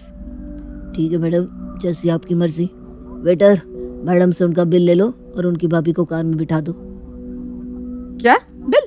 बिल किस बात का? तुम्हारे यहाँ का खाना खाने की वजह से तो मेरी भाभी बीमार पड़ गई और मैं तुम्हें बिल भी दूं? अरे उल्टा तुम्हें हमें मुफ्त का खाना देना चाहिए और मेरी भाभी का इलाज भी करवाना चाहिए। मैडम मैं आपसे एक बार फिर कह रहा हूँ, हम आपकी भाभी का इलाज करवाने के लिए तैयार हैं। आप ही तैयार नहीं हो रही और आपके पास क्या सबूत है कि हमारे यहाँ का खाना खाने की वजह से आपकी भाभी बीमार पड़ी है? अगर आप इसी तरह से हंगामा करके मेरे रेस्टोरेंट की बदनामी करेंगे तो मैं आपके ऊपर केस कर दूंगा। होटल का मैनेजर तो बहुत तेज था। उसे अपने स्टाफ और शेफ पर पूरा भरोसा था और तो और वो सीसीटीवी फुटेज भी देखता है और आरती को भी दिखाता है जिसमें सब कुछ नॉर्मल था। जिसके बाद आरती और निशा का प्लान काम नहीं करता और उन दोनों को बिल चुकाना पड़ता है। बिल भरने के बाद आरती और निशा घर पहुंचते हैं, जहां आरती अपनी भाभी से कहती है, भाभी आपकी ये चाल तो कामयाब नहीं हुई। आपकी वजह से आज मैं फंसते फंसते बची हूँ। बोल तो तुम ऐसे रही हो जैसे कि तुम अकेले फंसती। खैर इस बारे में किसी को पता नहीं चलना चाहिए और अब से ना मुफ्त का खाना हम ठेले पर ही खा लेंगे। रेस्टोरेंट जाने की जरूरत नहीं है। वो तो अच्छा है कि जेब में पैसे थे जो हमने भर दिए, वरना हमारी इंसल्ट भी होती और घर में सबको पता भी चल जाता। उस दिन निशा और आरती को सबक मिल जाता है, जिसके बाद दोनों ननद भाभी मुफ्त का खाना छोड़ देती हैं। एक शहर में निखिल अपनी माँ सुजाता और पत्नी मोनिका के साथ रहता था। मोनिका बहुत ही चंचल स्वभाव की थी। वो आए दिन कोई ना कोई चिंदी हरकतें करती रहती थी। एक शाम को मोनिका सो रही थी, तभी उसे सुजाता जगाने आई। महारानी जी अब उठ जाइए, शाम के समय में कौन सोता है? मम्मी जी, शाम के समय मैं सोती हूँ, अभी आप जाइए ना, मुझे और सोना है। अरे आज हमें शादी में जाना है। शादी का मतलब दावत? अरे वाह, आज से ही मौका आया है, वरना इस कोरोना ने तो दावत से ही दूर कर दिया था। अरे कब उठेगी तू? ठीक है सोती रह, मैं अकेली ही जा रही हूँ। जैसे ही सुजाता जाने लगती है, मोनिका जल्दी से उठ जाती है। मम्मी जी मैं तो जगी हुई थी, चलो चलते हैं। अच्छा ठीक है, पर पहले तैयार तो हो जा। मोनिका और सुजाता तैयार होकर शादी में चले गए। दुल्हन तो बहुत ही अच्छी लग रही है। मुझे दुल्हन से क्या लेना देना, दावत पर कंसंट्रेट करती हूँ। मोनिका ने पेट भरकर खाना खाया, साथ में कुछ मिठाई कपड़ों में छुपाने लगी। जब सुजाता ने उसे ऐसा करते हुए देख लिया, मोनिका, तू अपनी चिंदी हरकतों से कब बाज आएगी? यहाँ फिर से तुमने वही करना शुरू कर दिया। मम्मी जी, अगर थोड़ा बहुत फायदा हो जाए तो आपको प्रॉब्लम क्या है? मेरा कोई फायदा नुकसान नहीं है, तेरे ही महंगे कपड़े खराब हो रहे हैं। सुजाता के समझाने पर भी मोनिका अपनी चिंदी हरकत करने से नहीं मानी। उसने मिठाई चुराई और अपने नए कपड़े खराब कर लिए। मोनिका की इन्हीं हरकतों से उसका पति निखिल भी परेशान रहता। एक दिन निखिल और मोनिका पिज्जा खाने गए। निखिल ने पिज्जा ऑर्डर किया। यहाँ पिज्जा खाने की क्या जरूरत थी, हम कहीं और भी तो कुछ खा सकते थे। अरे तुम इतनी छोटी छोटी बातें मत सोचा करो। मैं इतना कमाता हूँ तो थोड़ा खर्च भी तो कर सकते हैं ना। दोनों बात कर रहे थे, तभी उनका पिज्जा भी आ गया। चलो अब अच्छे से पिज्जा खाओ, कुछ और चाहिए तो बता दो। अरे ओ पिज्जा वाले भैया, हमें एक्स्ट्रा वो लाकर दे दो ना। मैम, एक्स्ट्रा कौन सी चीज? अरे वही चीज जिससे हम पैसे वसूल कर पाएंगे। चिली फ्लेक्स और ओरिगानो ला दो। अरे हमारे पास पहले से एक्स्ट्रा है, फिर क्यों मंगाया है? अरे घर लेकर जाऊंगी। तुम अपनी चिंदी हरकतें घर पर क्यों नहीं छोड़ाती? हर जगह ऐसा करती रहती हो। अब मैंने क्या कर दिया? इतना महंगा पिज्जा खाएंगे और ओरिगानो फ्री में लेकर जाएंगे। वाह, मैं तंग आ गया हूँ तुमसे, हर जगह बेइज्जती करवाती रहती हो। निखिल गुस्से में बिना पिज्जा खाए ही वहां से उठ जाता है। दोनों घर वापस आ जाते हैं, जिससे अब मोनिका को भी गुस्सा आ जाता है। ये सही है, करे कोई और भरे कोई। अब मैडम गुस्से में है तो इससे मनाने के लिए मुझे ही कुछ करना पड़ेगा। मोनिका, चलो आज मैं तुम्हें शॉपिंग करा देता हूँ। सच में? हाँ सच में, मैं झूठ क्यों बोलूंगा। चलो जल्दी से चलते हैं। मैं ना आज अपनी फेवरेट ड्रेस लेकर आऊंगी। ठीक है, जो भी लेना है ले लेना। दोनों मार्केट में शॉपिंग करने जाते हैं। निखिल मोनिका को एक अच्छी ड्रेस दिला देता है और फिर दोनों घर आते हैं। मोनिका अपनी सास सुजाता को अपनी ड्रेस दिखाती है, तभी उसमें से एक रुमाल भी निकलता है। मोनिका, इसमें एक रुमाल भी है, शायद ये कॉम्प्लीमेंट्री होगा क्योंकि हमने तो इसे खरीदा नहीं। इतनी महंगी ड्रेस के साथ ये रुमाल कॉम्प्लीमेंट्री मिला है? इससे अच्छा तो हमारा नुक्कड़ वाला है, अच्छा खासा डिस्काउंट देता है। हाँ मम्मी जी, ये बात तो है, ऊंची दुकान और फीके पकवान। सच कहूँ, अभी भी ये रुमाल उन्होंने नहीं दिया। डोंट टेल मी, हाँ, कि तुमने ये वहां से चुराया है। अरे इसे चुराना नहीं बोलते, मैंने बस चुपके से उठाकर रख लिया। भगवान, मुझे मार दो। मैंने इसे इतनी महंगी ड्रेस दिलाई तो क्या मैं तुम्हें 10 रुपए का रुमाल नहीं दिला सकता था, जो तुमने इतने बड़े शोरूम से चोरी की? तुम क्यों हर जगह अपनी ये चिंदी आदत दिखाती हो? मैं सच में तुमसे बहुत परेशान हो गया हूँ। आज की बात तुम मेरे साथ कहीं नहीं जाओगी।